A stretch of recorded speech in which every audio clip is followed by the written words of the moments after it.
Halo sobat Retic Lovers Indonesia, ketemu lagi sama gua Paul Rian. Di sini gue ditemenin sama Febrian Saputra aka Bos Kipli. Di sini ada Next Generation dari ICS yang bantuin gue bakal ngebuk ngaju pertanyaan. Jadi sesi kali ini nih konten ini nih jadi ngebahas ya. Jadi ada banyak pertanyaan-pertanyaan tuh soal Retic ya. Jadi di sini kita akan coba ngejawab satu persatu. Kebetulan sini kita batasin 5 pertanyaan dan 5 jawaban itu. Cuman ya kita usahakan jawabannya sedetail mungkin gitu. Oke, kita mulai langsung ya. Ini gue oper mic ke Saudara Ican. Oke, terima kasih Saudara Paul. Saudara siapa? Emang saudara gue loh. Brang. Oke, kita langsung ke pertanyaan pertama aja kali ya. Ini pertanyaan dari Denox. Dia mau nanya, pada umur berapa Retic mulai birahi? Retic mulai birahi. Gue yang jawab nih ya. Retic mulai birahi kalau jantan 1,5 tahun. Itu udah mulai awal-awal birahi 1,5 tahun. Kalau buat betina umur 3 tahun 3,5 itu udah mulai birahi sampai 4 tahun juga itu awal-awal dia birahi. Kan dia yang ditanyain awal ya kan. Kalau buat gue siap kawinnya juga kematangan kelamin juga yang diperhitungkan di situ gitu kan. Kayak size gitu, karena yang betina nantinya bakal puasa saat dia hamil, sama recovery saat dia sudah clutch gitu kan, sudah laying egg. Makanya kalau gue bilang birahinya di umur berapa ya? Kalau gue patokan umur sih, bukan size sih. Kalau size buat jantan tuh nggak ada masalah. Kalau betina karena kita mengejar kualitas telur sama jumlah telurnya juga, kita harus cari size yang ideal gitu. Yang pasti sih cukup umur. Dalam arti kayak si jantan itu minimal kalau bisa 1,5 tahun lah, itu udah minimal banget. Tapi syukur-syukur dia udah menunjukkan aktivitas Tanda-tanda ya, kan? birahi, kayak misalkan kayak mating dance, terus spuring itu. Dan kalau si female minimal idealnya dia 3,5 tahun lah, 3,5 tahun. Kalau gue sih bisa rata-rata female 4 tahunan lah. Dan kalau bisa size-nya yang mumpuni kalau female. Kenapa? Biar ya paling enggak untuk pembentukan kayak folikel nanti apa gimana segala macam maksimal. Nanti jumlah telurnya apa segala macam, karena saya mempengaruhi banget jumlah telur. Bisa sih female kecil yang tua gitu ya, cuman 2,5 meter ada aja bisa nelor. Cuman ya paling telur cuma sedikit, range di kisaran paling cuma dari 5 butir atau kadang-kadang cuma 3 butir, dikit lah gitu. Ya kalau bisa kita maksimalkan aja, cuman ya nggak usah gede-gede banget lah, terbanyak anakan ribet lo jualnya. Itu. Balik lagi ya ke market ya. Makanya. Terus ya kalau bisa buat breeding, kita harus selektif breeding, jangan asal-asal kawinin gitu. Gimana lanjut pertanyaan berikutnya atau gimana? Kalau gue tambahan kali ya. Boleh. Sedikit deh. Boleh. Aja. Banyak aja boleh. Size itu ya mempengaruhi. Ya benar tadi jumlah ya kan, satu keberhasilan juga, keberhasilan dia laying egg ya, dalam arti itu telur fertil atau infertil, satu, kedua atau dia mampu ngeluarin telur atau enggak gitu, dalam arti dia ada resiko buat egg bending gitu kan. Egg bending, kenapa size ular betina size kecil tuh beresiko buat egg bending itu, dia nggak ada tenaga buat ngeluarin telurnya, itu mungkin ada sumbatan di saluran kloaka atau gitu kan. Ular kecil lebih beresiko sih kalau menurut gue gitu kan, yang udah pernah dialamin gitu kan. Seperti itu. Terus kayak betina tuh umur, kenapa gue bilang umur, kalau bisa aja dia umur belum matang dikawinkan ya kan, dikawinkan karena jantannya tuh bagus, responnya bagus. Maksudnya gimana? Betina umurnya belum matang nih. Misalkan belum matang tuh umur berapa? Umur berapa, mungkin 2,5 tahun atau 2 tahun gitu kan, tapi dia size gede gitu karena overfeeding gitu kan, dan dikawinkan gitu kan. Kan kita secara sepengalaman ya, telur yang dihasilkan kebanyakan slak gitu kan, bahkan infertil gitu kan. Dan yang pasti sih kalau gue pribadi, kalau kita nggak kawinkan dia dengan standar umur yang apa ya, yang ideal, Udah ideal ya. itu resiko tinggi banget. Tinggi banget kenapa? Kayak misalkan, bahkan kadang ya kalau misalkan mungkin size-nya gede, tapi emang dia belum cukup umur, itu bisa stres. Iya betul. Stres seperti apa? Banyak teman-teman kejadian yang nggak sengaja sih, itu cuman gara-gara dimandiin di satu tempat yang itu di dalam kontainer, ada jantan ada betina. Terus si female kayak ngerasa gimana ya, emang dia belum siap buat kawin tapi ketemu jantan ya, itu apa ya, impactnya parah sampai dia nggak mau makan, lama nggak mau makan, sering jadinya gitu ya. Kalau bisa sih jangan lah. Jadi kayak kalau emang belum cukup umur, kalau bisa sih jangan dimandiin bareng sih kalau gue pribadi. Kecuali kalau masih baby banget. Iya. Kalau emang dia udah apa ya, remaja ke atas ya jangan lah kalau bisa sih gitu. Sih itu sih pendapat pribadi gua. Karena emang berapa kali teman-teman ya ketemu kasusnya itu dia, female yang nggak mau makan, sama sekali mau makan gara-gara habis mandi bareng ya apa segala macam ini itu gitu. Karena stres. Emang dia belum siap buat kawin gitu. Semoga sih jawabannya cukup jelas ya. Masih ada pertanyaan lagi nih deh. Coba nih kasih ke Bos Eca. Oke, next ada dari Budi Madang ya. Budi Madang, dia mau nanya, Lucy X Fire sama dengan Ivory. Apa Ivory ini mengalami masalah pencernaan juga seperti Lucy gitu? Coba. Lu deh yang jawab deh. Budi Madang tuh yang begini ya. Madang. Ya Kurang kan? gitu otaknya. Kasihan ya. Setengah 7 lah pokoknya ini. But. Jadi gini, But. Kalau gue pribadi ya, Lucy sama Fire ya. Fire.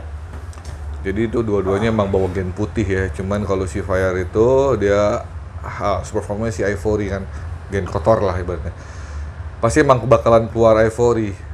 Kalau dibilang dia akan ada gangguan pencernaan atau enggak sih, kalau gue pribadi sih bilang enggak. Karena sebenarnya Lucy itu normal, kayak more pada umumnya lah. Gue ada anakan Lucy yang dari parthenogenesis sampai sekarang itu besar gitu, mau makan berapa aja, mau kasih apa juga ibaratnya ya fine aja, mau pup kayak apa ya, lancar aja. Jadi yang kejadian sama Lucy yang gue perhatiin ya kayaknya emang dari nenek moyang mereka tuh ya, berarti masih satu keturunan. Jadi kan awalnya gen Lucy ada itu kan dari Terraria, dari Adri ya. Waktu itu dia ada beberapa dapat satu lokality dari Sumatera, dikawinkan dan keluarnya Lucy pertama kali itu tahun 2000, lupa gue tuh, zaman lagi rame tuh Kones RX sama IPR lah, pokoknya itu seru dah pokoknya kalau yang tahu tuh ya. Nah itu karena emang mungkin masih terlalu deket, masih inbreed, jadi ya anakannya banyak trouble di sembelit, nggak mau pup segala macem. Banyak nih gua orang pada WA gua nanya, oh ini kenapa nih gini ya, gue juga kadang pusing juga jawabinnya. Karena emang udah diupayakan secara klinis ya, kayak dioperasi segala macam itu. Ada sih yang bisa sembuh tuh ada, cuman ada juga yang lewat segala macam. Ya, tapi gue pribadi ke depannya pasti ya pelatih anakan Lucy ini pasti akan lebih baik karena udah banyak banget gen platinum gen Lucy ini yang udah di combo gitu. Dan yang anakan Ivory sama gen Lucy ini atau Fire sama Lucy itu gue yakin sih anakannya aman, gak akan bawa pencernaan kayak itu. Karena emang sebenarnya itu kalau gue pribadi tuh masih masalah inbreed aja lah. Kalau dibilang dia lethal gen atau apa enggak. Ada tambahan nggak? Nambah apa kan? Nambah minum, rokok? Minumnya nggak amat. Ya, mau nggak sih jawabannya jelas lah. Itu asumsi pendapat gue aja, tapi ya yang pasti yang gue perhatiin banget gen Lucy itu ya seperti itu. Gitu, Bud. Madang. Madang setengah, otak lu setengah. Oke, berikutnya ini pertanyaan dari Andi Setiawan. Andi Setiawan nih. Berapa panjang maksimal retic dwarf dan ciri-cirinya seperti apa? Coba. Ciri-cirinya. Retic dwarf itu sepengalaman gue cuma 4 meter ya, yang pernah nyampe sini itu 4 meter gitu. Mungkin bisa sampai 4,5 atau 5, gue belum dapat apa sih? Beberapa literatur yang jelas gitu kan. Ya intinya sih kalau yang gue lihat depan mata pribadi ya, itu yang dulu tahun 2013an ya kalau nggak salah tuh, gue apa 2012 lupa. dari si Happy dulu dari Mas Hani itu. Mas Hani, Mas Danilo. Itu dulu masukin banyak banget kan dari sana tuh. Ada Jampea, Kayu Adi, ada Kalatoa, segabrukan lah. Ada 1 ekor tuh, itu gede banget. Kenapa gue bilang gede itu ya sebetis gue lah gitu. Mungkin ya dengan diameter badan adalah segini lah. Itu panjang kurang lebih 4 meteran, berat banget, palanya gede. Dan itu Jampea itu dwarf. Cuman emang nggak gede-gede banget, cuman ya kalau dipanjangin udah panjang. Jadi gue bilang ya selama ini yang gue tahu, yang gue lihat maksimal banget itu ya baru itu sih, 4 meteran kurang lebih lah. Kalau kayak Kayu Adi emang juga giant, cuman ya sejauh ini yang gue lihat ya baru 3 meteran up dikit lah. Gitu.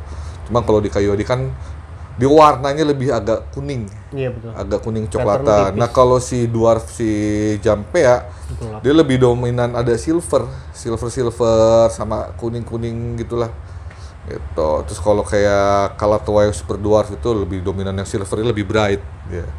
Beda sih, beda patternnya, pokoknya beda banget. Itu mungkin suatu saat sih gue bakalan bikin video untuk membedakan lokality. Iya, Pengen banget sih gue sebenarnya kesana gitu, pengen lihat langsung. Sejauh ini kan gue cuma percaya sama pengepul. Itu doang, kita nggak lihat langsung. Walaupun ya sebenarnya teman-teman dari US tuh ada beberapa yang udah kesana ngeliatin. Gitu. Dan ada yang kabar yang terakhir, ingat gak sih lo? Yang ketika Yodi ketemu di Jampea? Belum tahu gue. Ada. Gue pernah lihat, ya itu Bule juga yang foto gitu. Ya karena mungkin deket kan Iya, dia. Deket banget, mungkin nyebrang atau gimana ke bawah perahu atau apa mungkin. Kalau itu ya mungkin secara analoginya bisa kayak gitu kan. Dan itu retik Kayu Adi yang istilahnya visualnya itu Kayu Adi ditemunya di Jampea. Emang mirip-mirip sih sebenarnya sih dia, mirip-mirip. Cuman emang kalau si Jampea lebih agak, malah kalau Jampea gue bilang mirip banget sama madu. Kalau pattern secara pattern, cuman size-nya doang beda. Itu dan kayak Kalatoa itu lebih dekat sama si Karompa. Cuman si Karompa itu lebih bright warnanya. Silver ya. Keren sih ya. Pokoknya untuk bisa ngelihat perbedaan-perbedaan itu emang agak ribet sih sebenarnya sih. Harus ada pembanding benar. Ya kalau buat maksimal size-nya ya range sih sekitar 4 meteran aja sih kalau yang gue tahu sih. Nanti kita itu deh coba tampilin ya di Oh ya info lagi kayak misalkan gue ada retik dwarf nih, Sulawesian, Buton. Itu Buton nggak dwarf. Terus ada retik Makassar, ini dibilangin dwarf retik nih. Itu bukan dwarf, itu dia giant. Ya lu tau sendiri makan orang kan di sana. Serem. Ya karena paradigma anak reptil. Ya Sulawesian itu. Sulawesian tuh identiknya sama dwarf sama super dwarf gitu. Tapi walaupun emang bener sih dia nggak segiant kayak di Kalimantan apa itu yang badannya besar, dia panjang. Betul. Dan kalau mau tahu keunikannya lagi dari retik-retik Sulawesian tuh, yang gua salut makan cepet. Iya. Cepet banget makannya, bak buset deh gue bilang nih ular makannya itu sih ya seru lah main retik Sulawesi, seru banget. Motifnya sih asik juga. Ya itu alternatif pilihan kalau kita pengen main retik tapi yang size-nya nggak gede-gede. Karena kalau kita main giant kan buset deh di bawah aja 5 meter pusing lah. Beneran. Yang nggak usah jauh-jauh deh, gue yang 50% SD kan enak kan size-nya kan. Iya. Kita makanin juga di push kayak apa ya, udah nggak gede-gede nih. Memang enak gitu loh. Kandang-kandangnya ukuran 1,2 meter ya masih ideal buat dia. Gitu. Ya itu jawaban gue sih itu doang sih paling untuk dwarf ya. Ya moga-moga nanti bakalan bisa gue bikin konten khusus lah buat retik SD itulah atau dwarf kita itu. Kita bahas SD sama dwarf sama perbedaan sama mainland juga. Tungguin aja ntar itu ya. Nih ada pertanyaan lagi, masih ada beberapa nih. Gue akan oper lagi ke Boss Action. Laper kayaknya. Next ada dari Rio Pontianak nggak? Rio Pontianak dia mau nanya normal itu genetiknya apa? Genetiknya ya? Iya, coba. Genetiknya ya. Halo Rio. Rio Gondrong bukan sih nih? Rio Gondrong kan? Rio Gondrong ini. Pokoknya gondes banget gitu. Dulu itu dia punya SD anakan gua tuh. Iya Rio. Mantep banget. Aduh, pengen gua bebek nggak boleh sama dia rese. Lalu jawab deh soal normal ya. Oh gini. Gue jawab dari tadi yang ditanyain genetiknya ya. Genetiknya normal setahu gue wild type itu dominan. Itu kenapa dominan?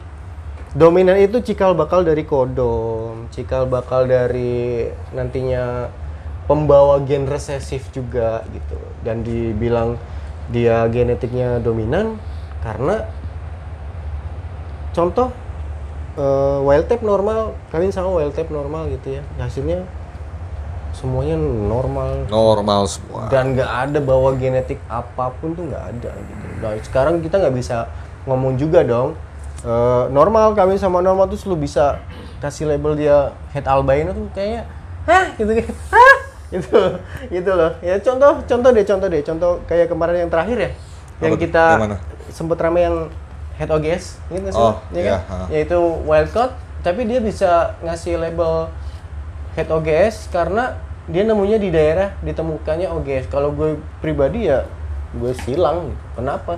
Lu nggak bisa mengklaim itu het OGS. Kenapa? Het OGS itu ada silsilahnya dari gen OGS tersebut gitu. Dan ya itu intinya normal. harus di proven dulu lah. Di-proven dulu, dikawinkan dulu paling benar untuk membuktikan sesuatu ya. Gitu aja sih. Dan itu sama ya Ci nanti ya, kita gue juga gak nyalain dia sih, bahkan nggak gimana nggak ya emang dia punya asumsi, mungkin dia punya alasan lain apa tahu jauh untuk statementnya dia nggak apa-apa.